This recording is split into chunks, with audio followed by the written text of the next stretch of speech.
Hey guys, I hope your day has gone well so far with your math test and everything. Now we're going to talk about your concluding paragraph on your rough draft.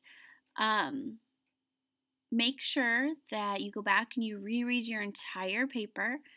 You want to make sure, familiarize yourself with what you've put in because your concluding paragraph, which goes at the end, is going to wrap everything up. You might be able to restate a couple of the important or most interesting parts so that it's not just ending your paper. So, like I said, we're going to go back, we're going to reread so we can get some ideas in our head and wrap things up. So don't forget to make sure you have a title for your entire paper. Then we've got our intro paragraph. Do you think that you could survive in 116-degree weather? There are animals that have special traits that help them do this. There are also animals able to survive in temperatures that get to 0 to 32 degrees as well. There's one such animal that can survive in both of these climates. That animal is known as the fennec fox. Now I'm going to look at the body. I bet you didn't know that a fennec fox acts a lot like a cat or a dog. For example, the fennec fox can be taught to play fetch, just like a dog can. They can act much like a dog when someone tries to catch them. When someone walks towards them, they lay on their side, yelp, and wag their tail. What does the fox say? Well, I don't know. But I bet you didn't know that they are like a cat because they know how to purr. They are known to be able to jump 2 feet in the air from a standing position. Another animal characteristic they have is that they have bat-like ears. Some other interesting facts are that the fennec foxes keep one mate for life, and a group of them is called a skulk or a leash. Adaptations of the fennec fox. The fennec fox has adaptations that help it to survive. Some of its physical adaptations are fur that is the same color as sand. This helps the fox hide and blend in with the sand so predators can't see it. It also has 4 to 6 inch long ears that help it to hear predators from far away. This will give the fox enough time to hide or get away. Their hair insulates and keeps them warm during the cold nights. The soles of their feet are furred for protection. This will keep them from burning their feet on the hot sand. They also have behavioral adaptations. For example, the fennec fox digs and builds their dens in the sand. They can tunnel 20 feet down in the sand in just one night. Another physical adaptation is that they can get the water they need by eating plants, fruits, and animals. Are you listening? Thought so. Okay, my third paragraph, and again, you'll make sure that you have a heading for each of yours. The fennec fox lives in the Sahara Desert in North Africa. The Sahara Desert covers the countries of Morocco, Niger, Egypt, and Sudan. It is very hot here with hurricane-level winds, and it gets less than 1 inch of rain an entire year. However, when it does rain, there's a downpour. It's the driest and hottest region in the world. The mountains are very rocky, there isn't much grass, there are many plateaus, and some desert shrubs. The fennec fox lives in its den that it has burrowed into the sand dune.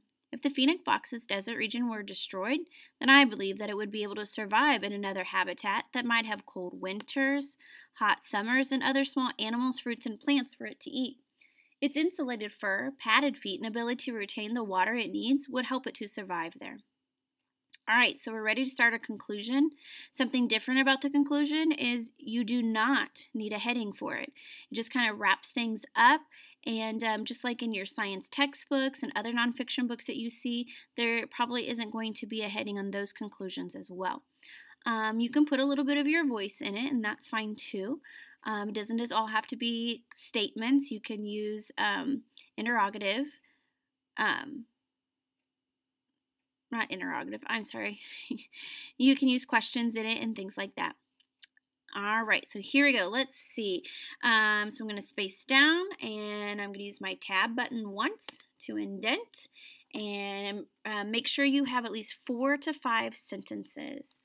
Let's see. How about the fennec fox is an amazing animal from its ability to go long periods of time without water. So I've kind of mentioned that a little bit.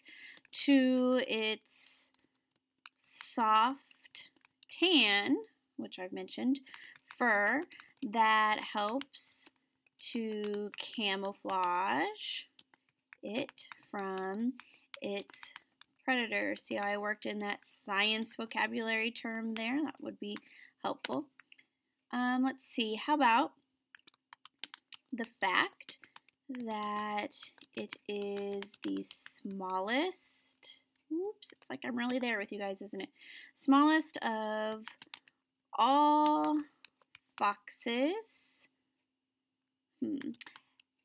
Haven't told you that yet, so I'm introducing a little bit of new information that I didn't get to use yet, and that's fine. Has a tiny face, pointed snout, and long, soft, thick